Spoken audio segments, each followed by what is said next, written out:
What's going on, y'all? Robert Sykes, KetoSavage.com, and today's episode, I've got my special guest, good friend, and former client, hunting partner, Michael Denehy, in the line here, and we're going to be talking about this beautiful bull elk story that we just made, coming back from Pagosa Springs, Colorado, hunting the San Juan National Forest. Awesome experience, awesome testament to how this is, in fact, a sport and all that went into it. So excited to dive in and share a little bit of hunting story with y'all today. So buckle up, sit back, relax, and enjoy.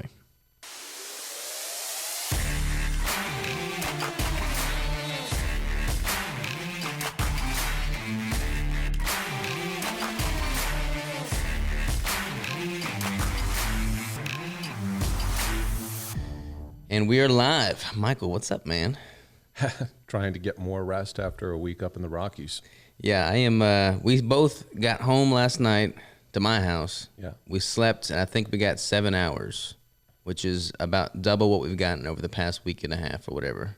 Yeah, we've been working on 3-4 hours of sleep. Yeah. Consistent, uninterrupted sleep a night. We got 2 workouts in, or is it three workouts? We got 3 workouts. 3 workouts in over the course of the last chaotic few days. Yeah. Not counting the workouts of hauling this bad boy through the woods. There were pretty significant lower body and cardio workouts every single day, multiple times a day. Yeah. So there's a lot to uncover with this whole story. Let's just start from the top. If people are interested in hunting, this should be a good podcast for y'all for sure. As you can see, we have an elk. We went elk hunting for second rifle in Colorado, Pagosa Springs, San Juan National Forest. Mm-hmm. So let's just start from the top, man. You drove from New York. First of all, for those of y'all that do not know, Michael's a former client of mine, good friend. We went hunting 2 years ago, unsuccessfully, and we decided to redeem ourselves this year, which we have. You drove from New York to my house. You got to my house last Monday. Last Monday. Yeah, Monday, and we had dinner. We got some sleep on Tuesday. What was Tuesday? I don't even remember. We do Tuesday. Amarillo. Okay, and then on Tuesday morning, we took off, drove to Amarillo, which is about 7-hour drive from my place. Yeah. Coffee, rest stop, 7.5, yeah. If you're going through Amarillo, you'll see like 25 massive billboard signs advertising this 72-ounce steak challenge, in which case if you eat 72 ounces, you get it for free. There are a lot of catches on that. Yeah, catches being you have to have the potato, the breaded shrimp, the salad. The roll. So we rolled up and we're like, okay, we want to eat 72 ounces, but we don't want to eat all that crap. Yeah. So we ordered 2 36-ounce ribeyes each, which is kind of a funny story behind that. We got there and you're taking your order first and you're like, I'm going to make this super easy for you. I want to order 2 36-ounce steaks, and medium she thought rare. You were ordering from me. and then let me break in real quick before we get too far in the details. I've done this 5 years in a row. Mm-hmm. I've done rifle, elk 5 years in a row, all in southwest Colorado, and this is my annual thing. This is what I do, and there have been more. You got to be kidding me on this particular hunt than the last 4 years. This is 5th year in a row. The last 4 years in a row have not provided nearly the excitement. So before we go too far, I just want to tell the viewers and the listeners, go get a drink. Yeah. Hold on. Poppin' is in because this is a wild story. Yeah. Just every single branch and sequel of this story is, you got to be kidding me. Exactly. I can't believe that happened. Exactly. So, but yeah, so the young lady who's now one of your biggest fans, right? She started following you on Instagram immediately. Wait a minute. Do you want 2? I was like, yes, I want 2. I want 2 36-ounce ribeyes. He's going to have 2 36-ounce ribeyes. And she just, what? I'm sorry. How does this work? You guys are going to eat that? It's like, yep, we sure are. And the way it works at the Big Texan, if y'all do not know, is there's like this massive, dining room, and then right in front of the grills where they're cooking all the steaks, they've got this stage with a table with 6 seats around this table on the stage, and there's 6 clocks above the grill, which is like the focal point of the whole dining room. Right. And as soon as somebody commits to the 72-ounce challenge, they start the clock. You get 1 bite to make sure it's cooked to your liking. Then they start the clock, and you've got 1 hour, to eat everything in order to get it for free. We were not sitting on the stage because we're not doing the official challenge because we're not eating the carbs, but we got 72 ounces of meat in ribeye form, so higher calories than a sirloin, which is what the 72-ounce challenge is. Right. And we got broccoli and stuff with it. I think you got like onions and mushrooms as a topper. I like mushrooms and onions with my steaks. Yeah. So we get this steak to us. I got a picture of it. We have to get Chip to like throw some pictures in on this podcast as it goes, but we got these 4 massive steaks, and we're eating. There's somebody else actually doing the challenge below us on the stage, and we probably put down about 50 ounces. I think it was right at 50 ounces. Right about 50. I weighed the remainder the next day, and it was right about 50 ounces that we ate that night. And that's last year I did it. Yeah. Last year I had my 2 36-ounce ribeyes, and I knocked them out. And I remember last year that I felt relatively okay. Like 72 ounces is a lot. For some reason, right, every day you wake up, you're just a little bit different than the day before or tomorrow. But I just couldn't get past that 40, whatever it was, 45, 50 ounce mark. That was where I was like, all right. And to be fair, we both looked at each other about the same time. We're like, we could totally eat the rest of this right now, but we're not doing the challenge. We got nothing to prove, and we're going to be uncomfortable if we do. And so we didn't. Yeah, and one of the things, you've heard me say this, I think, once a day, every single day for the last week, I have a very calibrated sense of where that line is between being hard and being stupid. Yeah. And we hit that line. Yeah. Like, okay, 50 ounces of ribeyes, we're tough, we're hard. 51 ounces, I'm crossing over into being stupid. Yeah, for sure. So we ate that, and then we go to our stay for the night, which is a chuck wagon. We sleep in a chuck wagon that night. A literal covered wagon. Yeah, like the big Texan, you've got cabin rentals, you got RV parking, and you've got wagons, covered wagons. So we're like, well, screw it. Let's just sleep in a covered wagon. So that's what we did there. Super cool experience. They had like 2 bunk beds and a main bed, like a little dining room and a mini fridge, and a little off-site bathroom that you could use. But yeah, we stayed in a covered wagon, so that was cool. A couple with young kids. I think the kids would really get, I mean, it's really, really cool. But it's a covered wagon. Another part of the story, before we went out to eat that night, we're like, we got to earn all this meat. So we went to this super cool gym in Amarillo called Contagion. Contagion Athletics. One of my favorite gyms I've been to. I've been to them a few times now. If you're going through Amarillo, check out Contagion. But we're like, we got to earn all this meat. So we started doing leg press, and we loaded up 850 pounds, I think, on a leg press. 855. 855. Yeah, can't short that 5. Well, I'm going to brag on you a little bit. You know, I mean, you're a professional athlete, and, you know, I've spent a fair amount of my life in the gym, and since knowing you in particular, since, you know, quitting drinking 6.5 years ago, I've really paid attention to health and fitness. And despite the fact, you know, tuck your ego away, right? Despite the fact that you're young enough to be my son, I still look at you as you're the world leading expert on these things. If y'all ever get a chance to go on a 1-week vacation with a professional athlete, just be careful, because you're going to be working out with a professional athlete. I would have never gone past maybe 400 pounds on the leg press. That's where I would have never pushed myself. Yeah. But just being with you for a week kind of makes me realize, like, you could go further, faster, farther. Yeah. If there's somebody, and you were my external motivator, you got There's me always up to another level, man. 855, and I never thought I'd get there. No, you killed it. And we had, I think it was a total volume of like 72,000 pounds or something like that. So we felt like we earned the steaks. That's why we got 72 ounces of steak. Yep. We ate 50 ounces. Then we went and slept in a covered wagon. So that was a cool experience. The next day was Wednesday. So we drove, that was Wednesday, right? Or am I a day behind? No, I'm a day behind, I think. We left on Wednesday. So all Thursday. That pushed back a day. Yeah. So then we left on Thursday from Amarillo, got to Pagosa Springs, and Thursday, what did we do? Primarily, we checked into the Wyndham, you know, B&B stay that we were at. Got unpacked, got organized, ate the remaining of that 72-ounce steak. Yeah, whatever it was. And went to Walmart, grabbed a few things, bought our hunting license, which out-of-state hunting license for Colorado was $800. So we were like, okay, we got the cost of my rifle scope, which was new for this trip specifically, all the ammunition I got, the gas, the fuel getting there, the restaurants to stay, the $800 out-of-state tag. So if anybody tells you that you're saving money when you hunt to get your own meat, you're not saving any money. It's a great experience. It's well worth the cost, but you're not saving any money. So there's that. You know, it's funny you should say that, because I was as you know, I'm working on a book on how to start up a small business, and the intended audience is the blue collar, didn't go to college, or maybe did, but that person who's starting out fresh from high school, 19, 23 years old, whatever the case might be, and wants to open up their first business. Mm-hmm.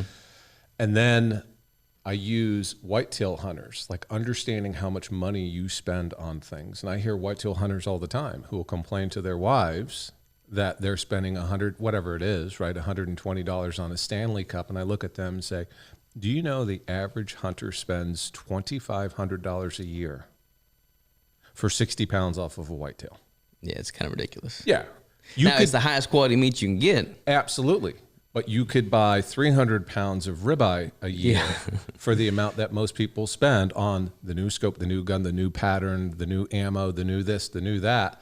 Whereas, hey, it costs money. This is not a cheap event. Just understand that. So if any of your viewers and listeners are thinking about doing this, you really can go down a rabbit hole of, you can spend $400 on a jacket. Yeah. So it's not just time consuming, it's resource consuming 100%. If you let it become that way. Yeah. So Thursday night, we get all unpacked, we get organized, we get our gear ready to go for the next day. We get our hunting license. That's pretty much all of Thursday. Yeah. We trained again, didn't we? Yeah, we went to the Wyndham. They got a little gym there, so we went there. We got a workout in there. So we got 4 workouts in, not 3. I guess, yeah. Yeah, so we worked out there, got to bed at a decent time, and then Friday we woke up, and the main goals for Friday were sighting our guns and making sure they're on and zeroed in, and kind of scoping out some trailheads so that we knew how to get to everything, mapping it out on Onyx. So we did that on Friday, and we kind of go into each of those little details. So we drove to several different trailheads in San Juan National Forest, kind of put those on Onyx. Onyx is an amazing app, if you don't know, for like figuring out what's public land, what's private land, and making sure you're in the right zone. So we did that, and then we went, met up with your former guide's friend, who's also a guide, and he basically pulled out his map, showed us where he was going to be going. We wanted to make sure we weren't stepping on his toes, because it's public land. You don't want to step on anybody's toes. So we asked him where he was going to be going, and just made sure we were in the clear there. He gave us the green light. We weren't going to be stepping on each other's toes. We got a pretty good game plan for where we were going to go, and then we went and shot guns. We met up with your buddy Aaron, who's got 4 boys who also played a major role in this story. We'll talk about them quite a bit, but their oldest, Paul, he had this spot lined up that had several targets out to, I think, 750 yards was the furthest. And we drove there with his other 3 brothers to make sure we were shooting. And I'm in Arkansas, so like most of my shots are 200 yards. Right. And we zeroed my gun at 100 before we left, and it was hitting at 100. But then I'm reaching out there to freaking 650 yards, 750 yards. We found out that my ballistics are shooting flatter than what the box ballistics were showing. So once I got past 400 yards, I had to kind of change the click rate a little bit intuitively. Yeah. So you've touched on, you've heard me say this. So to me, elk hunting, there are 4 bins that I would say to the average rookie elk hunter. I'm not a guide qualified guy, but you can drop me off and say, hey, you're going to Montana next year. Oh, okay. Can I get a week to prepare? Let me figure this out. So there are 4 bins that I think elk hunting falls into. And we'll talk to the one that I'm really not where I need to be right now. I have been in the past and I will be in the future, but conditioning, all right? Elk hunting is not, you don't park your truck, turn off your, country music station, walk 200 yards into an open field into a tree stand. That is not what elk hunting is. Conditioning is going to be very crucial. Marksmanship, you've already touched on that. Knowledge, and then gear and technology. Conditioning, marksmanship, gear and knowledge, and what was that 4th one that I mentioned? Technology. So gear and technology and then knowledge. Yeah. And you've already touched on that technology part with Onyx. All right. If you're out west hunting and you don't have Onyx, what are you doing? Yeah. I mean, it is one of those apps that, you can reach down, onto your phone, whip it out and say, where am I in the forest? Where am I? And this is important. This is not quote unquote map reading, all right? I know how to read a map. Yeah. So I can go out there with a paper map. But the onX is going to allow us to say, I'm on Robert Sykes's land right now. I'm in San Juan National Forest land right now. When you're out west, you better have onX, period, end of story. There are other apps out there. I would just say onX has kind of got the market on that. The other thing you had talked about was marksmanship, all right? I'm sure the majority of your viewers and listeners are like us, right? Eastern whitetail, you zero at 100 yards. You don't really zero at 100 yards out west. You're lucky. Yeah. You're really, really lucky. Last year's elk was a short shot for me, and it was 200 yards. This year's elk, and we'll get to it, but we'll talk about the story, and it's really cool, but 650 yards. Yeah. 650 yards. Longest shot I've ever made, for sure. Yeah. And so you can't go into a scenario like that where you're at 10,000 feet, you're covering miles a day. You're gaining, losing thousands, if not hundreds, if not thousands of feet of elevation gain. And you need to find a good, stable position to make a 450 to 650 yard shot. That's normal. That's normal out there. But I kind of want to go into what happened with your bullets and how, with respect, Robert, you started chasing around your bullet impact a little bit with your scope. For sure. And it we lost confidence towards the end. So let's talk about how we got it back. Yeah. So we were, like I said, my ballistics on my caliber, my specific bullet with my gun and twist rate at that elevation and temperature, we're shooting flatter than what the box ballistics were showing. And we noticed that when I was shooting at 750 yards, it was shooting higher than it was projected to shoot. Which means that bullet was doing better. Right. So I started adjusting the clicks on the fly, and it was also shooting to the right, it seemed. So I started fooling around with my windage, and that's kind of where I got screwed up, because once I adjusted the windage, I didn't know how to return to where it was zeroed at 100. So we drove off to a different spot because we had some other hunters wanting to use that range. Right. And then we put a target out at 100 yards, and then we got that zero back in on the money. We made the necessary elevation and windage adjustments, and we were shooting bullseyes on top of bullseyes at 100 yards. And at that point, I felt pretty confident again. Yeah. No, exactly. So you made adjustments, and then you kind of looked at me and said, did I correct for the adjustment of the adjustment to the adjustment? And I was like, I don't know, man. Yeah. But we've got 8 hunters who are behind us. What I thought was interesting is that both you and I, the way the range was set up, it was 200, 300, 400. 550, which you didn't shoot that one, and then 650, 750. 650, 750. And you and I hit all of them. Mm-hmm. I had, for the record, that was the first time I've ever shot out to 750. I live in New York. Yeah. I live in New York. The longest range within 200 yards from me, because we don't have national forest. You can't just go out and set up something 1,000 yards away. The longest range in upstate New York where I live, because I live up on the Canadian border, is 600 yards. And I'm not saying, hey, look at me, I'm a cool guy, but I feel you and I shot across the valley at 657 yards, I think the total tally was, and smacked bullseye. Yeah, don't tell that story just yet, though. We'll get to it, but what's 600 yards now? I got this. Well, you have to practice. Right? You got to practice. It's not like riding a bike. And I tell people all the time, the most important, a little bit of experience behind a gun. This is, I think, my 3rd time being on your show, and a lot of your, veteran listeners will know. Like I was in the Army for 21 years, and spent a fair amount of time behind a gun. We need to get the group first. I need to get you consistent as a shooter, and that's at 50 yards. I tell people to group at 50 yards, and your group was great from the day that we started here. Now we just needed to work a little bit further and further and further and further out. And we got out to 750, and then you touched your windage knob. Yeah. And we were like, oh God. Yeah, we got to go back to 100. And then once we got you fixed, you were right back on. Yeah, so that was good. So that was the main component of Friday, finding our trailheads, getting the gun zeroed, practicing at 650 plus yards. And then we tried contacting the original outfitter to get a hold of him, and he never responded back, so we couldn't get a hold of him. So we talked to his buddy, made sure that we weren't stepping on anybody's toes there. Yeah. He gave us the green light, and that brings us to Saturday. Saturday is opening day. Opening day. I didn't miss anything after that point, did I? Nope. All right, so Saturday morning we wake up at 3:30. I knock out some client work and some emails, and then we go out. We load up the trucks. We head out. We go to the 4-mile trailhead, which is about a 45-minute drive from where we were staying. So eating up quite a bit of time there. And then that's when the work starts. Then you actually have to get out of your truck, start hiking up the trailhead. We lost quite a bit of elevation, crossed the creek, had to freaking climb up a mountain.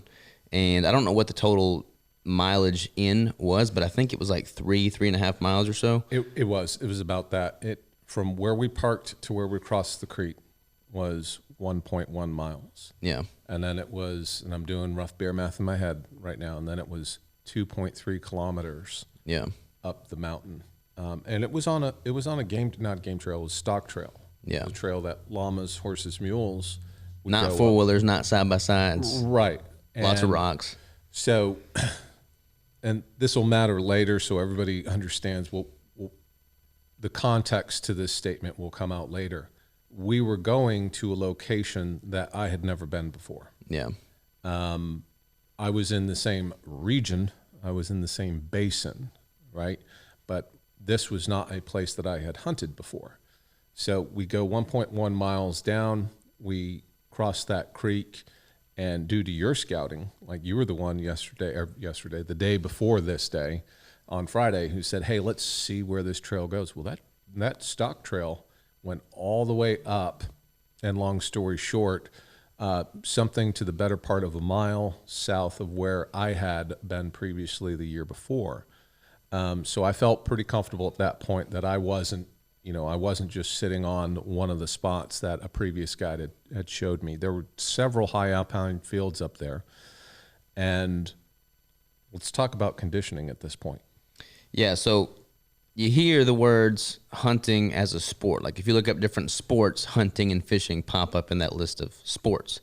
And, I'm, like I said, from Arkansas. So like most people in Arkansas drive out to their deer stand, maybe walk 100, 200 yards in, sit on the deer stand for 12 hours. And that is most definitely hunting.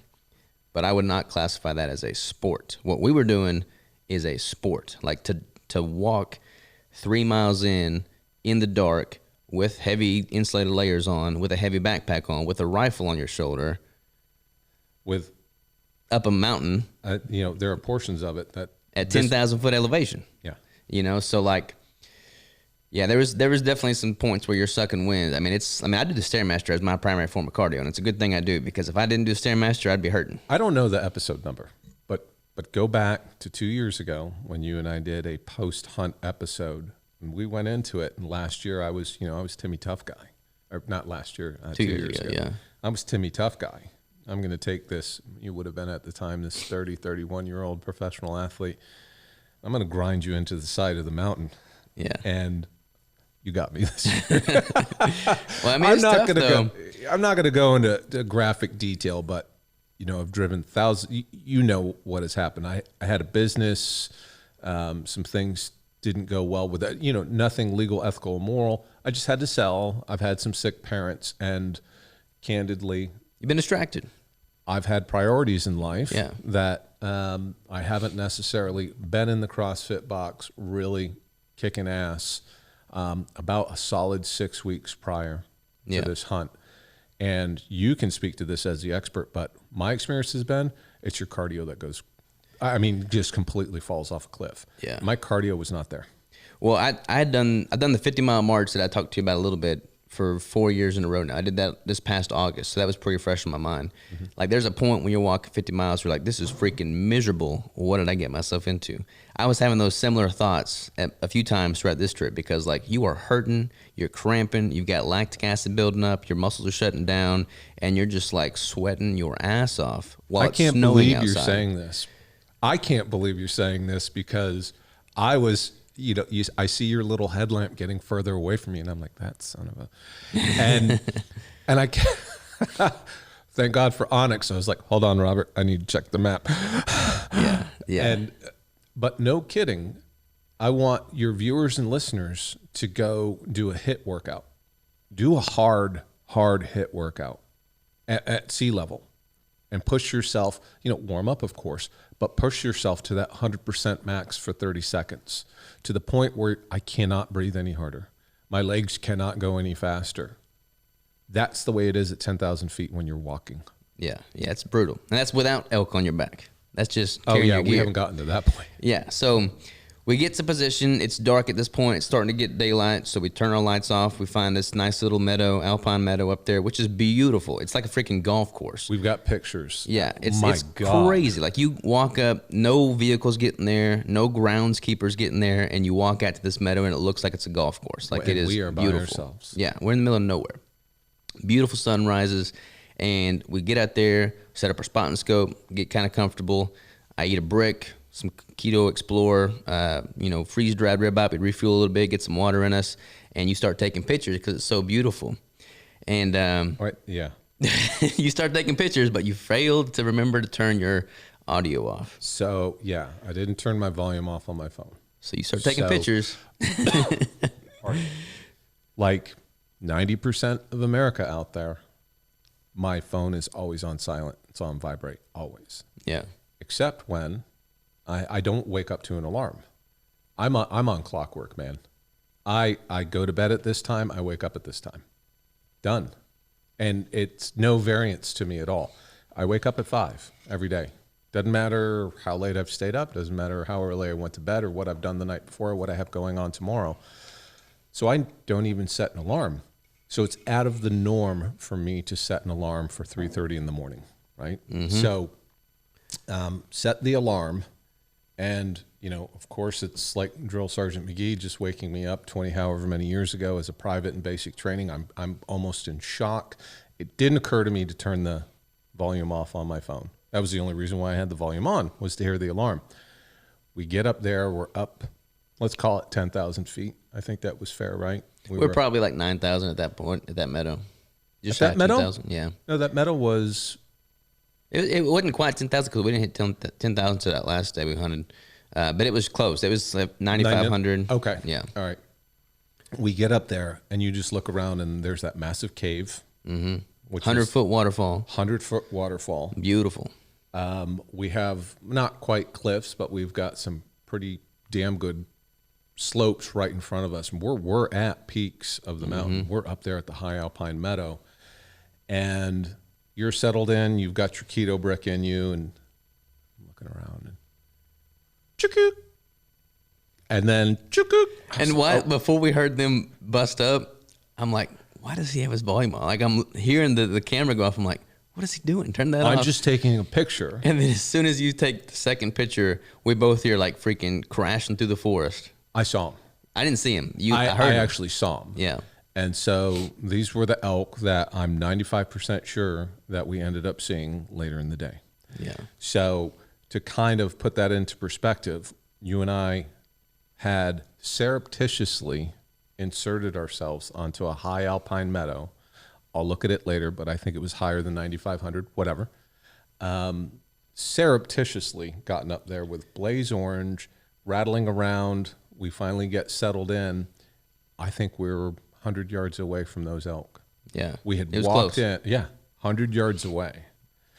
And I think what they were doing was probably behavior-wise. Why would they be hanging out on the edge of a meadow? I think they were going to work their way over in front of us. I think we could have been done within the first 2 hours of opening day. Yeah. But didn't work out that way. It didn't work out that way. So I did not turn off the volume on my phone. Hey, it's all good. The ending is still good. So we bumped them up, and we're like, okay, let's hang out here for a little bit, see if they come out. They didn't. We left our gear there. We did like a little bit of a half circle around, that cliff-sided elevation. Didn't see anything. So at that point, we're like, okay, let's work our way over to this other meadow, this larger meadow, and we'll see if we can see any movement there. So we get probably into position, and it's probably, I don't know, noon, 1 o'clock, I would guess, when we get to that meadow. And we're sitting there. Like, if you're in the shade, you're cold. If you're in the sun, it's comfortable. So we're sitting there in the shade. We're like, let's move over here to the sun. We do that. we're listening to the Joe Rogan and Trump podcast because that went out that day. So I'm a big fan of Rogan, so we're listening to that podcast. Got the volume turned down, so we're in an open enough spot now where nothing can hear us because we're just like hunkered down, and we're seeing now 650 plus yards out. So we had that on low volume. We're just listening to that, and then we noticed these other two hunters walk into the same meadow about 120 yards up from us. And hunting the same meadow that we've been posted at for at that point probably 2 or 3 maybe 3 hours. Yeah, probably about 3 hours. And we see them, they see us, and like, okay, they're hunting our same meadow, which is kind of weird, but I guess we'll just see what we see. Right. So the meadow, if I recall, it was something of a kilometer east-west, and the widest point, 600 meters. I'm military, right? So I still speak in kilometers. Kilometer east-west, 600 meters north-south. Yeah. And we were about at the 50-yard line, right? Mm-hmm. We're about halfway where we could kind of see up, and we could definitely see all the way down and across. So one more thing I forgot to mention. It's about 3 o'clock at this point. 3 o'clock in the afternoon. And you were like, hey, man, this is opening day. We got lots of time to kill. It's an 8-day season. You want to go ahead and head back, and we'll go to the gym and get a workout in? And I'm like, man, that sounds mighty tempting. I'd be all for a workout. But hunting whitetail, it's like I see most of my movement in the dusk hours. So let's just go hard this first day. We'll hunt until dark and see if anything's moving towards nighttime. And I'm glad we did. Yeah, it was your call. It was your call to stay there. And it really paid off. So to reset the scenario, we're in this new field. We had the south field that we were in, that we started with. We had kicked up those elk. We came up into this, call it the middle field. There ended up being 3 fields. We went to this middle field, which was about, I'd say, somewhere in the neighborhood of a kilometer away, a kilometer and a half away. It took us a period of time to get there. We're posted up. We're by ourselves. In the entire basin, you can see Hunter's Orange literally a mile away. In this entire mountain basin, we are the only ones. And then out of nowhere, we have these 2 hunters who basically come in and sit down about 125 meters due east of us, uphill. Yeah. And then you spot elk. Yeah. You see a cow and a calf, and there's winds up being a second cow at that furthest field, about 700 yards away probably when we sighted them. And we're just watching them through our scope quite a while. We're looking at the other hunter's position, and from where they're seeing, I don't think they can see it, but apparently they can.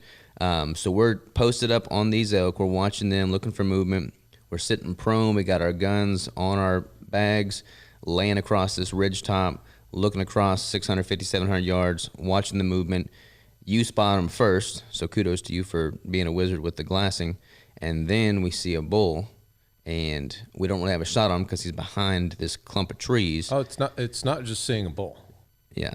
Like, do you remember my reaction? Shoot a bull. Shoot a bull. Shoot a bull. And 700, however many yards away he was at that point, and I've got my glasses up. And if anybody thinks that these 700, 800-pound animals are just going to jump off the mountain to you and say, hey, here I am, oh, my God. It took me years to learn how to start looking for the signs that means elk. Look a little bit closer. I've seen a lot of bulls through glass, spotting scopes, binoculars, etc. And that was an instantaneous, this is a shooter bull. Yeah. And that's almost never the case. You're always sitting there, hey, get out my spotting scope. Hey, would you take a look at this? Hey, what do you think? Instantaneously, I saw these things. Mm-hmm. Like, boom, done. And that's when my tone of my voice changed, the urgency in my actions changed, like, shooter bull, Robert, shooter bull. We need to get on this thing. Oh, my God. Because I've got these 2 other hunters up here. You hadn't had a bull yet, so we really needed to get it done for you. Yeah. Right? So we've got these 2 other hunters. I don't think at the time they saw it, not at this point, and I start getting set up. You're all set up. but I had I'm to all pee. set up. And then you're like, hey, Robert, I'm cold. I'm shaking. I got to pee. I'm like, you're about to pee right now? So you're like, I got to pee. I had the jackhammer leg going on because I was cold. I was cold. I had to pee. And so I figured, hey, they're 650 yards away at this point. We're not getting a shot probably in the next, I don't know. It could, what did it take us from the time that I said shooter bull until the time that we pulled the trigger? 60, 90 minutes? Maybe I don't 45? think it was that long. I think it was under an hour for sure. We were watching them, and I had the glass. I was looking through my scope, and I could see the cow and the calf. They would weave in and out of the woods. Yeah. I saw the rump of the bull, but I couldn't see him within a good shooting line of sight because I had a limb in front of me. But then you had to pee, and you came back, and you can see the bull where you're at. I can see part of the bull, but then we're just stay steady on there. I'm working on my breathing, not trying to get buck fever. I'm shaking a little bit as well. You start shaking when there's a shooter bull 650 yards out. He's in your crosshairs. And then I start working on my breathing. My heart rate simmers down. And then we're both ready to rock, just waiting for him to take a positional shot.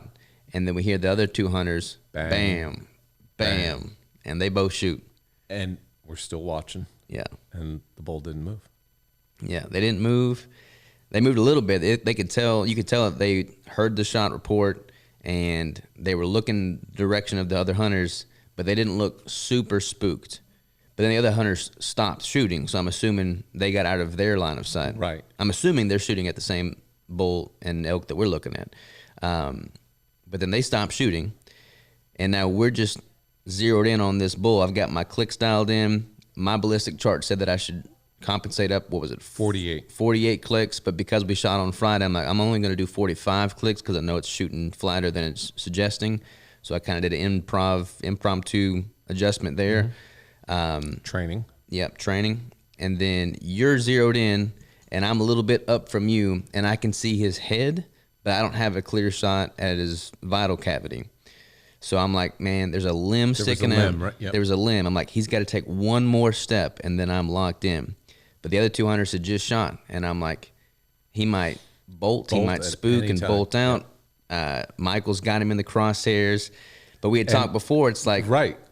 I get to shoot the first bull, you know? And I'm like, man, I just need one more step. And I'm like, I'm pushing my luck because you're like, I got to shoot this bull. I was trying to control my emotions because it looked like this was the biggest bull I had ever seen through glass, right? I mean, these are the kind of bulls that end up in magazines. 300-inch bull, full 6x6 with 20-some inch brow tines. I mean, this is a wall hanger. Yeah. And I'm staring at it, and I understand the ground rules were you're the rookie, right? You're the one who doesn't. You're not a rookie, but you haven't had a bull on the ground yet. You get the first legal bull. Oh, this is pretty by far legal, right? Yeah. And would have been the biggest bull that I've ever shot. And it looked like a magazine. It looked like a magazine advertisement for the next new rifle scope. Complete broadside. My crosshairs are right on that shoulder pocket, and he's looking right directly at us. Well, he's not. He's just looking in our general direction, completely standing still. This is never going to happen to me again in my life. Yeah. And you're like, I just need him to take one more step. It's like, Robert, I have got to take this shot, man. I'm going to take this shot. I got to take the shot. And that's when you had figured out, hey, maybe I should move. Yeah. So I start inching my way down like the mountainside. I've got my pack. I'm sitting prone. I'm laying prone. I got my gun rested, crosshairs on them, on my pack. I start just moving the whole operation down about 2 feet. I clear that limb. The limb's still kind of in the way, but I've got a visible clear shot towards the kill zone. And I'm okay. I'm in position. You're in position. We had discussed previously of doing a countdown. Right. So how's the countdown work? This is some sniper shit right here. This is pretty cool. So we both have tags, right? So we're both legal to shoot at an animal. And elk is a team sport. And so we had decided that, hey, the first legal bull that we saw, we were going to do a countdown, and both of us take a shot. 5, 4, 3, boom. Yeah, so the 2, 1, 0 are silent so that we can retain our composure. Right. We both shoot on 0. I shot like a instant before you, then you shot, but like Fraction of a second. So in all intents and purposes, the bullets hit about the same time. So they hit, but I don't know that they hit. I'm still like kind of contending with this limb. I had a clear shot, but I didn't have much of a window. Like you've got a pretty big kill zone on an elk. My kill zone was diminished because of that limb. So I had a good spot, but if my trajectory was off, then it would have been a no-go. Yeah. Can I add something? Yeah. And I mean this genuinely and sincerely. Like there's a part of me that does feel bad for the other 2 hunters. Being serious. It's public land. This is a once in a lifetime bull. This was a bull that I'm making the assumption they were shooting at. I don't know. I didn't see any dust clouds, right? All I know is they were facing the general same direction that we were. There is a part of me that understands how they must have felt, but they stopped shooting. What are we supposed to, honest question. What are we supposed to do?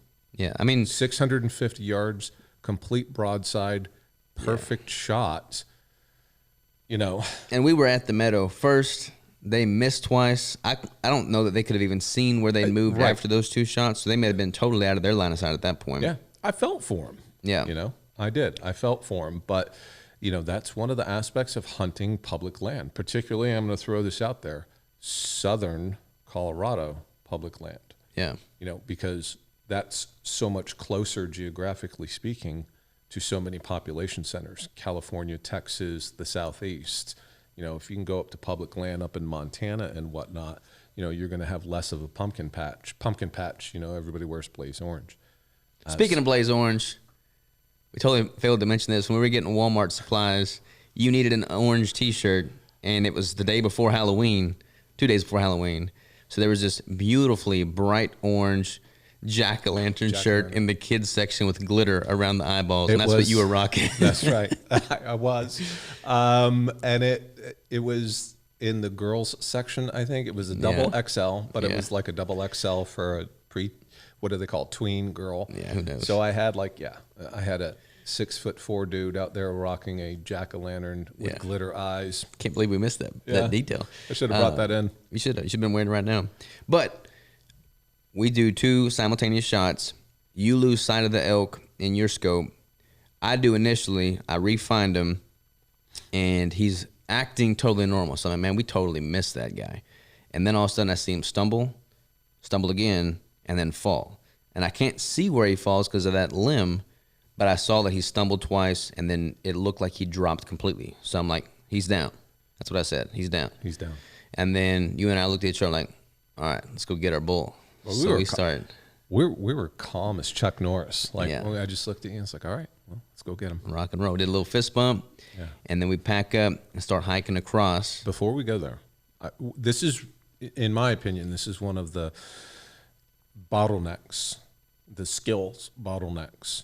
When you shoot, most people lose that bull. I keep saying over and over and over, elk hunting is a team sport. When you shoot, most people lose that bull because most people, they have some form of recoil in their gun, right? And when you're zoomed in, especially with a shot like this, right? If you're zoomed in really tight and it's 650 yards, all it takes is the gun to move a little bit just like that. And you're looking 100 yards away from where you just pulled the trigger. You got to have an extra set of eyes there who's going like this and watching your shot. In your case, you were there and you saw the bull. I lost him. I would have not known which direction he went to. I would have not known that he went down 50 yards away, right? Was it 50 yards? Like so 2 perfectly placed shots. He still ran 50 yards, and there was no blood trail. Elk hunting is a team sport. If you go out by yourself and take a shot and you lose that sight picture, good luck finding that elk. Yeah. So we knew the area we put in the onyx where we thought he was. We start hiking that direction. It's getting kind of dusky at this point because at this point it's probably 5:36 maybe. 5, yeah. Yeah, so we start walking. Unbeknownst to us, when we took the shot, there's a massive freaking ravine in between where we were and where he was. So we get there. It's getting dark. We crossed this ravine. We had to drop down, lose a ton of elevation, then hike our way back up. Thank goodness for Onyx again, because the original opening that we walked into wasn't the opening that he was in, so we had to like reposition, find that, get up to where he was. Before we got to him, I saw him laying down, not moving, not far from where we had shot. So he was out cold at that point. Yeah, this was 30 minutes after the shot. Yeah. So we walk up on him, freaking beautiful elk. We both have our little moment of spirituality, thanking the elk for providing the meat, all that good stuff. Take some pictures. Sun's going down at this point. That's when the work starts. Yeah. So that's the hard part. And you heard Chris, right? My flight instructor had said, you know, when you have a bull on the ground and you've packed it out, it really takes a lot out of you. Even if the other guy has a tag, you're about ready to go home after that point. Because people don't realize, you might have a party of 4 people and they have 4 tags. You get that first tag filled, the team pitches in and pulls it out. You get that second tag filled, the team pitches in and pulls it out. It's hard. Yeah. It's cliche, but when you put a bull on the ground, that's really when the work starts. Yeah. So we get there, and I'm typically, processing whitetail, so I'll hang them up, have a clean surface to work from, skin them out, quarter them out, be done in no time. This big boy is 800 pounds, 750, 800 pounds. He's on the side of a cliff at a pretty significant sloped angle. Thank goodness it was open and not in the woods. And we start skinning them out. I start caping them out. We get the quarters cut. We get the guts opened up and field dressed them. And then we have the liver separated, the heart separated. We didn't hit either the liver or the heart. It was a double lung shot. The lungs were totally obliterated. And with whitetail, you shoot them in the lungs, they can walk or run 200, 300 yards. But the elk, they're so big, they get gassed relatively quick. So if you take out their lungs, they're not going far. And that's exactly what happened here. And the cool thing was, we were walking up. Before we got to him, I still wasn't 100% confident that I'd hit him. And I'm like, we might get to him. There may be one bullet hole in him. The worst case scenario right there would have been one kill shot. Yeah. Because then, until I go to your funeral, you go at mine, we're going to be talking smack to each other. Yeah. I'm talking shit and be like, I'm the one who shot that bull. Yeah. And I mean, if there was only one bullet hole, I probably would have gravitated to feeling confident that you were the killer, because we didn't have, because my bullets were shooting flatter, so I couldn't go 100% off my ballistic, so I had to kind of do some improv there. And I had a smaller shot window because of that limb. So if there had only been one bullet hole, I would have gravitated to you. But what did we see? We saw 2 bullet exit holes. Boom, boom, right next to each other. And then once we actually got him field dressed and rolled over, I looked into the chest cavity, the rib cage, and the bullet hole entry holes were within 4 inches, both in the kill zone. So either one of our shots in isolation would have taken him out. 657 yards. Yeah. Simultaneous shot. Yeah. And we impacted. So viewers, listeners, go out and measure out 657 yards. It's out just there. Put up a cardboard box. It's out there. It's a reach. Yeah. So for both of our shots. It's a poke, as they call it. So for both of our shots, be 4 inches apart entry, I mean, I was like, that's freaking awesome there. I mean, they were just right there. Yeah. Next to each other. Super cool. So at this point, it's probably like 8:30. 7. Yeah. We start field dressing. It's an hour behind Central Time or Mountain Time. I'm like, I don't have cell service. Crystal and Raj are about to go to bed. I'm going to try and message them. Nothing, because there's no cell service. They're going to be worried about me. We didn't get out of there until probably midnight. But there's a lot that happened between that and midnight. So yeah, we start skinning them up. We get them all butchered out. We get all the quarters in game bags, the liver, the heart, the back straps, tenderloins, all that's in game bags. And it's physically exhausting. Yeah. I mean, I'm covered in blood and guts. I'm already sleep deprived, super tired. And then I'm trying to load his head onto my bag. And I don't bring my big frame pack. I got like a little day pack. It's important. Yeah. Yeah. Lesson learned on that one, right? Yeah. So I'm loading him up, the head on my, we take the game bags full of meat, hang those up in a tree. It's cold enough where we can come back to him the next day.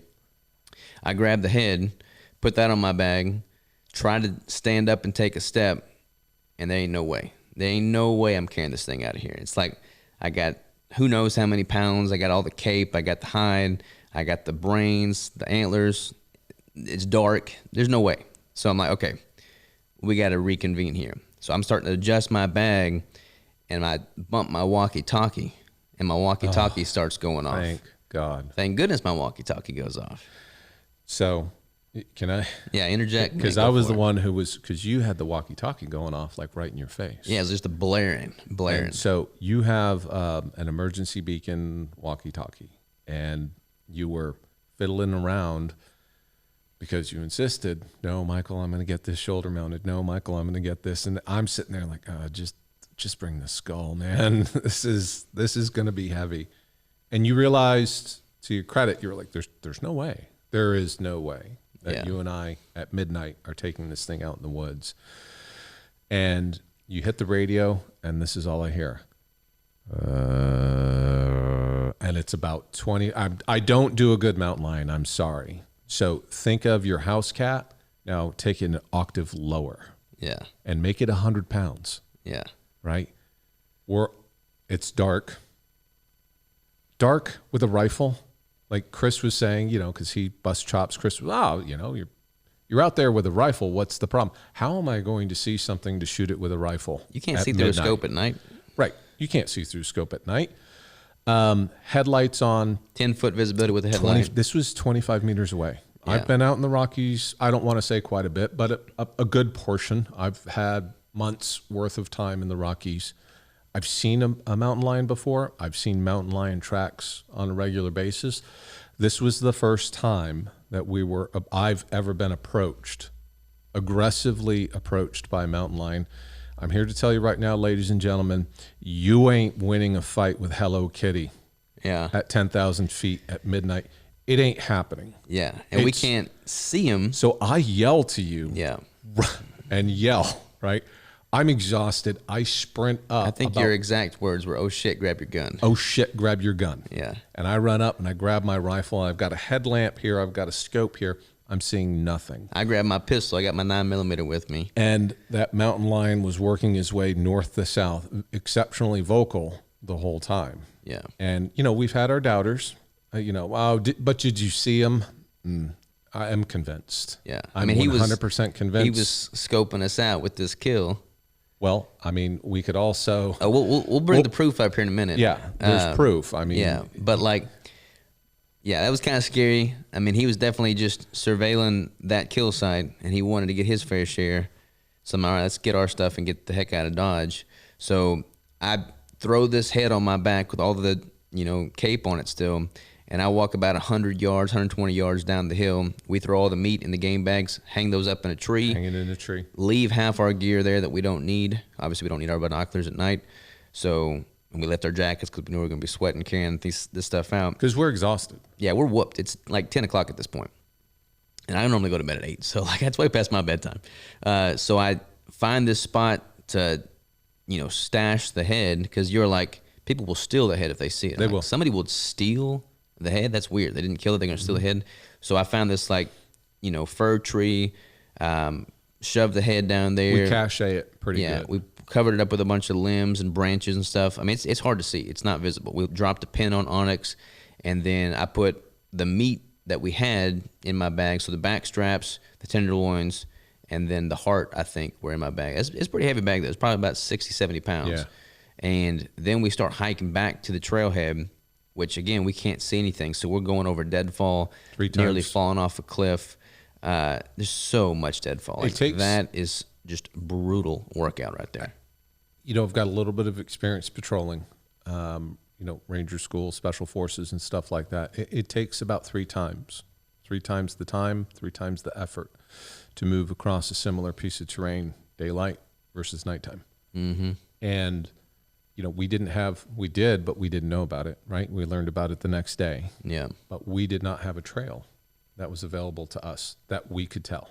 Yeah. So there's, not to go into much detail, but there was a beetle that came through 5 to 10 years ago, depending on where you were in Colorado, and they call it the pine beetle. And so what ended up happening was all of these pine trees, millions, I would assume, of these, ponderosa pines, it killed them. But it's basically now hurdles. We're hurdling over these things. Having been in the military, right, as a combat engineer, when I was a second lieutenant, that was an actual form of obstacle that we would plan out and use, and we call it an abattis. Yeah. And so we're walking through these abattis. We're getting these 6-inch sticks jammed into our eye. Our shins, both of our shins, just look like burger. And I'm like, I've got, 70-pound bag on my back, and I'm just like getting woozy, man. Like I start misstepping and falling, and I'm trying to like climb up a cliff, hands and feet. It's like, it's rough walking. Elk hunting is a team sport. Yeah. It's rough walking. So we finally get to the trailhead, and we start walking the 2 hours back to the truck. Sweet relief. Yeah, we get to the truck. You start cramping up. We're both just wrecked. It's, I think, 1:30 at this point in the morning. And let me, 1:30 in the morning, and Yeah. let me just go ahead and say this right now. My conditioning, I did not belong in the woods with you. I was much better last year. I was much better 2 years ago. Next year, I think we've been talking about mule deer hunting. I'll be there. I was not there. And I paid the price on that walk back because we lose a lot to get to the trail, and then we have to gain a lot to get back up to the parking lot. And whatever those muscles are that go from the inside of your kneecap patella area up until your ball sockets, they absolutely locked up on me. I was dehydrated, my electrolytes were low, and my conditioning was shit. And I'm someone who can walk around the mall, and I'm in better shape than I would say 99 point however many percent of 52-year-olds out there. And I still just absolutely locked up. What was it, like a quarter mile? I think it was a quarter mile from the truck. We were in the home stretch for sure. Like, stop, man. Just locked up. My shoulders were wrecked, Conditioning man. is Having important. that weight on my shoulders, like my shoulders were wrecked. We get to the truck, throw everything down, start driving. We got a 45-minute drive back to the B&B. Trying to stay awake. Yeah, trying to stay awake. And you're like, man, I'm just so tired. I just want to go to sleep. And I'm like, I'm exhausted too. But we have to eat some of this meat that we just killed. Like, we got to be able to say we ate some backstrap the same day we killed them. So that's exactly what we did. We get to the B&B, we're covered in blood, take a quick shower, slice up some backstrap, cook that in the skillet with some butter, and it was worth every bite. Yeah. Next day, pack out. Next day, pack. How we doing on time, Chip? How long we in? We're about almost an hour. Okay. We're probably going to run camera batteries are going to be our weak point. Okay. Just let me know if we need to swap out batteries or something. So, yeah, we finally get to bed, and we text Paul, who is the oldest of the four brothers. I'm like, hey, man, we got one down. He offered to help pack out if we get one the day before. So we let him know we got one. And he said that he would be able to help us out. And then we could all reconvene at his place, I think like at 11 or noon the next day. Mm-hmm. So we sleep a little bit that night. I think we wake up at like 6. We didn't get to bed till 2:30. Right. Sleep until 6. Go over to his place. He meets up with us, and we're like, we were going to originally go out there at daylight and start packing out ourselves, but if it was just you and I, it would have taken probably 3 trips. 3 trips. And just the first day was 20,000 plus steps, so that would have been 60,000 plus it's a steps. 6-mile round trip. All with meat on our back. I mean, at that point, I was worried because it's like, if we did 3 trips, the 2 of us, the meat would have spoiled. We would have had to decide which cuts of meat Yeah. weren't going to make it. And my whole priority was, let's fill the freezer, let's get some meat. I mean, the head's great, but I wanted the meat. So it's like, okay, we got several people offering to help. They can help at noon. Let's just get some rest and reconvene with them. There's a really quick 30-second detour life lesson here. Be nice to people, man. Yeah. Because you have no idea. Like the 7 degrees of Kevin Bacon involved in here. So I'm in New York taking flight lessons from Chris. Chris, I meet him, and he's like, hey, no kidding. I'm from Pagosa.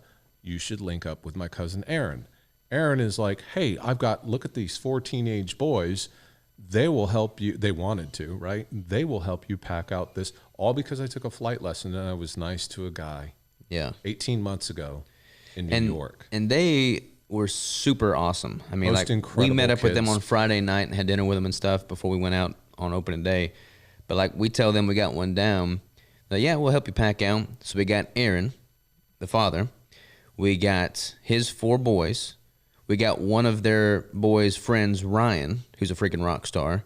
We got one of I think Marlon's girlfriend, Marley, was there. So they're all together, it was 9 of us. Yeah. 9 of us. So we all load up our So frame be nice packs. to people. Yeah, be because nice to people. They can help you. Yeah. So we were like, man, how can we repay you? What can we do? What do we owe you? They're just like, we're down for the adventure. We want the adventure. Yeah. So like, all right. So we all met at the trailhead. There was 9 of us. We loaded up our frame packs and we started freaking hiking in. We get all the way up to the top, and I was kind of getting worried because it was getting warmer, and we had stashed the meat in a tree in game bags, but it was in the sun. So I'm like, man, we gotta get to that meat quick, and we gotta get all this out in one trip. Though, right? Yeah, it was all okay. Yeah. But I was worried about that. And Paul, he was 18 at the time, turned 19 while we were there. But he's like, next time stash it in the shaded valley towards the creek. That way it'll be much, much cooler. But I didn't know. It's my first time killing something out west. I should have known better, but at the same time, we were kind of like, we did gotta get out of here. We did have a mountain lion kind of chasing us off. Yeah. So we get there. We got several pictures of the whole line of 9 of us hiking up the mountain. Super cool. Super grateful for them. We all dispersed the meat. We start getting that loaded to pack out. We start looking for the head. The head. All right. We got the pin on Onyx, but my Onyx pin that you share with me took me to a wrong tree. Your Onyx got us close to the tree that we stashed it, and we get to this tree, and it's gone. Gone. The head is gone. And at this point, I'm like, I said a few bad words. If I can, I've known you for what, 6 years now? Pretty good while, yeah. Yeah. I've never seen you like that. Yeah, I was pretty frustrated. You were dejected. I was trying to be very stoic through it all, but it was like, man. And like, people have a weird relationship with trophy hunting. Like, and I get it. For people that do not hunt, the idea of just having a head on your wall seems like a very superficial, surface level, demeaning thing for the animal. First and foremost, I'm going for the meat. Like, I'm very proud of the meat that we have in the freezer right now. The head, to me, like, you can't eat the head. So, it's just a story. Like, I wanted to be able to have this head sitting here for this podcast. Like, I wanted that. I want it to be like a conversation starter. When people come in and record a podcast, they see it on the wall, it becomes a story piece, because I want to be able to flesh this whole story out. So the head was gone. And I'm like, you told me the other day that hunters would steal a head. So I'm thinking, there's no way a hunter found this. Like, it was buried. Dude, it was buried. There was absolutely no way. You'd have to trip on it. I was pissed. And I sat down. You sat down right next to me. And, like, I had a moment where it's like, all right, let me just catch my breath for a second. Let me just be stoic. Let me breathe. Let me just accept the reality of the situation we're in. And then, like, 30 minutes or 30 seconds passed. Took a couple breaths, a minute maybe. And I'm like, all right, Mike, let's go start cutting up that meat and getting it distributed. And then as soon as I said, let's go start cutting up that meat, Paul yelled out, found it. Found it. And so Paul and Ryan are they're the best of friends and the most incredible young men. Yeah. If I had a teenage daughter, I'd be like, hey, you should go meet this Paul guy. Mm-hmm. He's just an incredible young man. And we get down there and, Paul, Stone cold. And he's like, well, yeah, I went down to the creek because, when mountain lions, they like to eat the eyes and the tongue, and they like to drag it down to the creek because they want to have water at the same time. And how do you know him? So the mountain lion whisperer, Paul here, he called it, man. He's like, before we ever even found the head. He went straight down to the creek. He's like, yeah, mountain lion, they will go for the head first. They'll eat the eyes, they'll tear out the tongue, and they'll crush the nose. Like, that is like stereotypical mountain lion behavior. And if you look at our skull. And if we found the skull, Paul found the skull, the eyes had been eaten out, the tongue was gone. He did not crush the nose, so we're lucky there. He did not crush the nose. But, like, if that's not proof that it was a mountain lion, then I don't know what proof would be, because exactly as he predicted. Eyes were gone, tongues were gone, tongue was gone, and it was, we got a pretty scratched up eye socket. Yeah, you can see where he was chewing up on the eye sockets for sure. Yeah. So then obviously that kind of decided it for me that we were doing a Euro mount, not a full cape, because the cape was all destroyed. So Paul and I skinned out the head. We loaded that on my pack. That was significantly lighter than had I left the cape on it. So I was kind of grateful for a lighter pack nonetheless. And then we start packing out. And because it was daylight at that point, we were able to find a pretty legitimate game trail leading back to the main trailhead, stock trail. So we have several pictures of all 9 of us packing out all the meat, the head, all of our remaining gear, the gun, everything in one trip. Elk hunting is a team sport. Yeah. So And, super grateful. Yep. We get back, and the group ended up going into essentially call it 2 ability groups, right? So we have at the time you were 32. Yeah. I think you were right on the cusp of 33. So we have a 32-year-old professional athlete. And then you had the old guy group in the back, right? And I ended up, and I'm going somewhere with this. There's a lesson here. So we had a member of the group who was having some issues, wrong boots, right? So we talked about gear and training. And, this person wasn't winded. This person was physically capable of doing it, actually impressively so. But that person got 2 pretty good strawberries on the back of her heels. Yeah. And so be prepared, right? So Yep. being little bit of a field medic, so I whipped out my first aid kit. And so we had 2 ability groups. You guys got there, a good solid 10, 15 minutes back to that's how long, this was Yeah. a 3-hour, 3.5 mile hike from the kill site all the way back. I think we got back to the truck at like 5 or something like that. Like it was 20 minutes ahead of us, maybe? Yeah, it was 5 hours of, because we got out there at noon and we got back I think 5:30. So like from the time we all started walking to the time we got back to the truck, it was 5.5 hours of hiking in and putting in work. Yeah. So we get back to the truck, we take everything back to their house, and Aaron's wife is a professional meat processor, and her good friend and coworker Charlie is also a professional meat processor. So they came over. And I brought my grinder and vacuum sealer, and then we had Charlie and Carol Ann and you and I, cleaning dirt and hair off of the meat. They were cutting and butchering. We were grinding and vacuum sealing, and that whole process took almost 4 hours with the 4 of us. 4 people, 4 hours. And they were feeding us throughout the whole time. They had some great food prepared there for us. So we had all the meat processed in vacuum sealed bags, labeled and ready to go by the end of the day on Sunday. And I can't keep stressing the fact that if it had just been you and me this whole time, we'd still be out in the woods right now packing stuff out and processing. But having them in our corner, eternally grateful for them, for sure. Yeah. So that pretty much brought us to Sunday, which we also went to bed at about 2 o'clock in the morning on Sunday. Mm-hmm. And that's pretty much the story of this bull. Mm-hmm. Monday. What was Monday? Monday we did a morning hunt. Yeah, we did a morning hunt. We were hurting pretty good, so we were like, let's do a lighter. No, we did an evening hunt. Yeah, we did evening hunt on Monday. We went we slept in a little bit. Went and did an evening hunt. Saw a muley.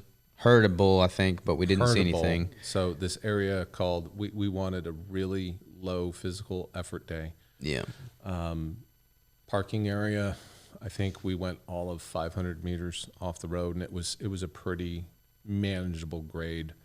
And let's just lean back on our packs here. Yeah. And you had a mule deer buck who didn't know what you were and kind of walked right up to you, which was kind of cool. Yeah, that was super cool. And then on Tuesday, we went high. We went high. We went way high. Way high. We did work out on Monday too. I think we did that. Right.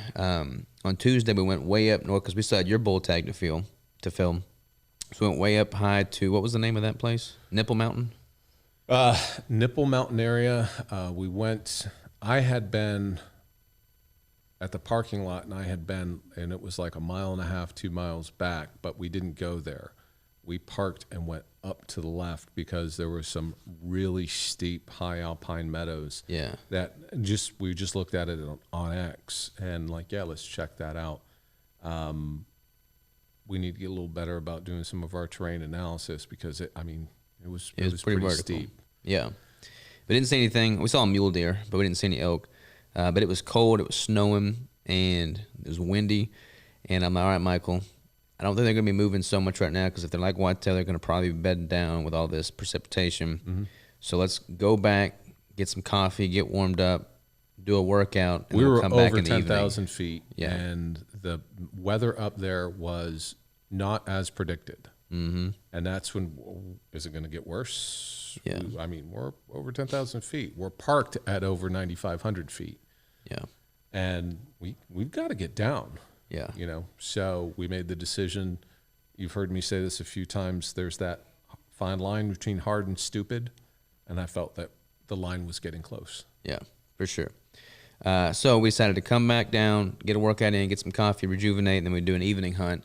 As we're coming down, driving back to the place, we run into the game warden. Yep. Great The guy. game warden, super nice guy. This is why you got to check your boxes, cross your T's, dot your I's, make sure you're legal. He wanted to make sure our guns were where they were supposed to be. He wanted to make sure our tags were filled out properly, have all of our license, have our identification. We talked to him for a pretty good while. He's former Army as well. Yep. So y'all talked about that quite a bit, and then he sent us on our way, and we head back to town. We gave him the coordinates for the Yeah, he was mountain lion curious thing. about the mountain lions, Yep. so we gave him the coordinates on that. Yeah. So we're like, all right. At this point, it was Tuesday. So all right, let's just leave early. We'll get you back home in time for your wife's birthday. We got everything processed and in freezers on ice, so that's all good to go. And we'll just boogie and be ahead of schedule. So Paul, the oldest of the four brothers, he was turning 19 that day on the 29th. Oh, and I forgot about this part. yeah, and I'm like, yeah, that sounds great. Happy birthday, you know. His parents invited us over for dinner because they'd been super hospitable to us the whole time. We've been over there more than anything. This was 4 nights in a row Yeah. that we had gone over Feeding us. over macros. Yeah, yeah. Because they were so hospitable about the way we eat. Yeah. They were baking salmon, had prosciutto ham. Keeping it all keto, all Oh that my good God. stuff. So we go over to their place. They message and say, hey, we're going to have a birthday party for Paul. It's going to be about 4 or 5 p.m. So we get there at about 5 p.m., I think. And Sure, it's going to be 4 or 5. yeah, and you know, it's us and all the boys are gone, and we're like, "Where's Paul? It's his birthday, you know. Where's Paul? He's the birthday boy." And they're like, "Oh, he just got off work early, so he picked the boys up from school and took them out hunting." So we're just sitting there eating some charcuterie board and sashimi, and you know, Eating waiting. all of it, by the way. Yeah, we ate a bunch of food. We were eating all of it. And then it's getting dark, and Paul's still not there. Then Paul calls, and he's like, "Hey, I think I shot an elk." I just shot a bull. And you and I look at each other because we're exhausted. Yeah, we're all like packed up. We're all showered up. We're like, all right, we're gonna. All my QU technical gear is straight up in the wash right now. It's wet, Yeah, right? And I just shot a bull. And you and I are thinking, oh no. and like it was funny is as we were talking with them before they got that call, he was talking about how somebody who was supposed to help him lay concrete, you know, kind of dropped the ball on him, and just like the So importance. that was fresh in his mind. Like, Yeah, that was follow fresh in his through. mind. You need to be if I'm there for you, you need to be there for me. Yeah, so like this was all fresh on his mind, and they just packed out our bull, and I'm like, all right, we can't have them pack out our bull, have this conversation about being there for one another, his son just shoot a bull, and us not reciprocate. So we're like, all right, I guess we're not leaving early. Immediately we're like, we're there for you. Yes. You were there for us. Yeah. We'll be your pallbearers Yeah. on the way out of the mountains for this. So we're like, all right, we're at y'all's beck and call. Let us know what you want to do. It was super late, super dark, snowing at this point. Paul's talking to them over the phone. He's like, it was 800 yard shot. I shot 4 or 5 times. Pretty sure I saw him hunch over. Rather than spook him out, I'm going to come home. We'll go back out the next morning and look for blood. All right, sounds good. So he gets in. Like he gets to his own birthday, last person there. We blow out candles. And then we go to bed because like we got an early day tomorrow. So we're at his place at 6 a.m. Yeah. We got our boots and our technical gear and all of our backpacks, and we're ready to go. It wasn't that bad of a hike in. Honestly. No, it was pretty steep though. It was pretty challenging from a cardio point of view. winded. Yeah. So we get there. We're looking at his shot point across the mountain to where the elk was. We dropped a pin there, and then we're like, okay, there was how many of us? Probably 6 of us, I think. 6 of us. And they're like, they don't know that he's dead. So like, all right, Michael and I will hike in. Yeah. So we're like the only non-family members. Yeah. Right. So you got 3 teenage boys, the father, and 4 teenage boys. no, only 3 of them came. Marlon didn't come. Oh, that's right. Yeah, Marlon didn't come. So it's Ty, Remington, Marlon, and Paul. Yeah, and us. And us. So you and I were like, okay, yep, we'll do it. And my phobias kicked in. Yeah. Afraid of heights. Freaking in the mountains. I'm not afraid of heights. I'm afraid of steep Cliffs. drop-offs. Yeah.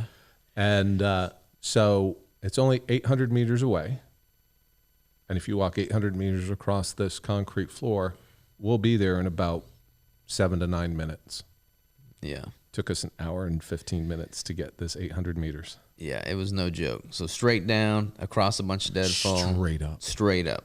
And we're hands digging in feet, hands like this. Oh. We're like, okay, we'll go. Y'all stay here. Keep a scope out there in that general region, because if we bump them up, you can put them down. Put them down.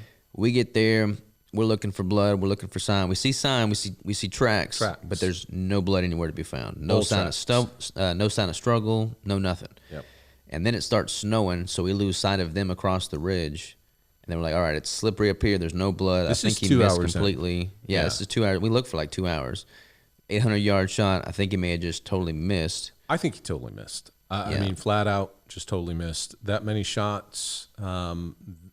We followed the tracks to their terminus. Yeah. That bull went up and over. Yeah. If he was injured, he wouldn't be going the climb that he was, I don't think. Yeah. So we all reconvene, get back to the truck, head back in, and that would have been what, Wednesday? That was Wednesday. That was Wednesday morning. And we're like, all right, there's no elk to pack out. There's no meat to process. We started packing. We went back to his house. Paul and Marlon, freaking rock stars, they got the head boiled the day we got it back. I think it looks great. And then Paul used to be doing Euros for a taxidermy service, so he showed me how to do everything. He coated it with this Salon 40 hair dressing stuff that, unlike bleach, doesn't stain the skull white or create more brittleness. So it's got one coat of that on there. So he fixed us up with this. Fine, by the way. Yeah, I think it looks great. And then we hit the road, packed up, hit the road. Got another workout in on the way back. This time we stayed in a cabin instead of a covered chuck wagon. This time we got 36 ounces of meat at the Big Texan Steakhouse, not 72. And then we got back late last night, and here we are the next day recording a podcast. And here's what I took away. Here are my lessons from this particular year's hunt. You're going to put in the work, whether it's on the mountain or in the gym ahead of time. But you have to give your pound of flesh and pain. I didn't do that this year, and I really paid. I really paid a heavy price.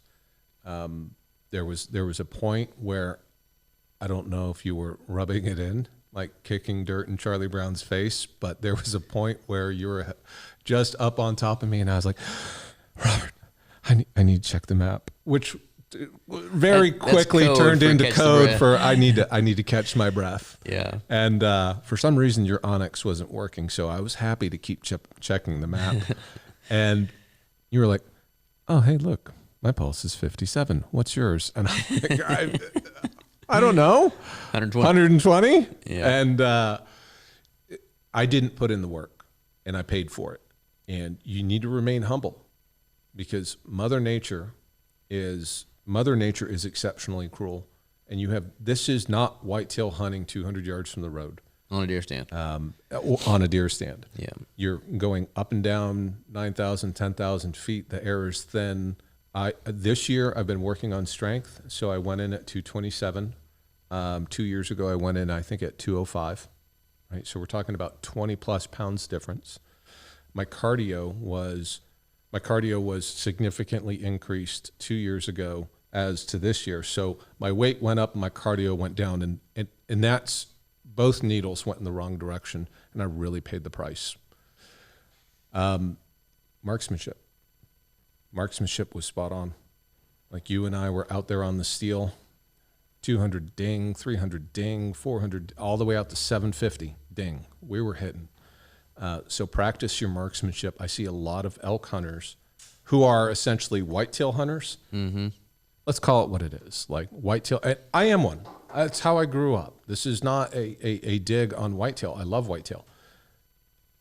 A 150-yard shot, a 150-yard shot on a whitetail is a long shot in New York State. That's why are you even bothering with shooting sticks out in Colorado? People look at you like, oh yeah, that's just like, we're talking about 400 being the norm That's the norm. You have got to practice, because the most important thing, in my opinion, that really ended up in success for the two of us was how confident we were. Yeah. How absolutely rock solid confident we were in a 650-yard shot. Yeah. I mean, for me, hunting, especially this style of hunting out west, I mean, it is absolutely a sport. You have to be in good physical condition. If you are not in good physical condition from a strength and cardiovascular standpoint, you can't possibly be the best hunter you can be. So being able to put in the work and do that, be able to confidently make that well-placed shot, because at the end of the day, you got to respect the animal. I do not want that animal to suffer at all. So the fact that we both put a kill shot in within 4 inches of apart, both within the kill zone, and he dropped relatively instantly, I feel really good about that. The fact that we were able to get all of us out there, pack out that meat in one fell swoop, so there was no risk of the meat spoiling. I mean, yeah, we both got a freezer full of elk meat right now, most nutrient dense meat on the freaking planet.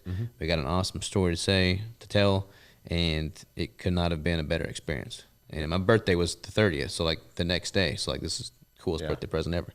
Yeah. You know. And beating a dead horse here. Elk hunting is a team sport. You're not going to do it alone. Get as many friends as you can to go out with you, because as soon as that elk hits the ground, the work begins, and you better have a crew of friends to help you. Yeah, once the elk's down, you're looking at 48 hours minimum, I think. Yeah. You know, more if you're shorthanded. Yeah. So, yeah, it's no joke, but we got an awesome story to share, man. I feel like it's pretty sweet experience. We'll do it again next year. Yeah. Maybe some Montana mule deer next year. Hey, I'm all about the Montana muleys. Real quick, I want to wrap up, make sure people understand. I don't know if we've got a full pan of this particular rack, but this looks like this is a 6x6, 6 points on one side by 6 points on the other. It looks to be somewhere in the neighborhood of a 290 to 300 inch bull. But what's really amazing about this particular bull is if you look at these brow tines here, and these brow tines are exceeding 20 inches. So, on your social media posts, definitely get like a full pano view of this thing, but they don't come off of public land like this much anymore. This is an incredible, just a gigantic bull. I'm very proud. I'll tell you that. Yeah, I'm very proud too. I mean, I've never killed an elk before. It's certainly bigger than any whitetail I've ever taken down. Well, stop now, because I don't think it's going to get much better. No, awesome experience. Awesome meat that we got in the freezer. Yeah. Awesome time spending with you. So always a pleasure, man. All right, we'll do it again next year. Where do people go to find out more about you? They can just go straight to my Facebook pages right now. I'm mostly active on Twitter or X, Michael_Denehy on X, and that's where I post most of my nutritional, my workouts, my meals, and that's where I get the majority of my nutritional content is right there on X. And we'll be putting up some more hunting content here pretty soon. Heck yeah, man. Well, always a pleasure, Michael. Appreciate you, brother. All right, brother. Next year. See ya. See ya.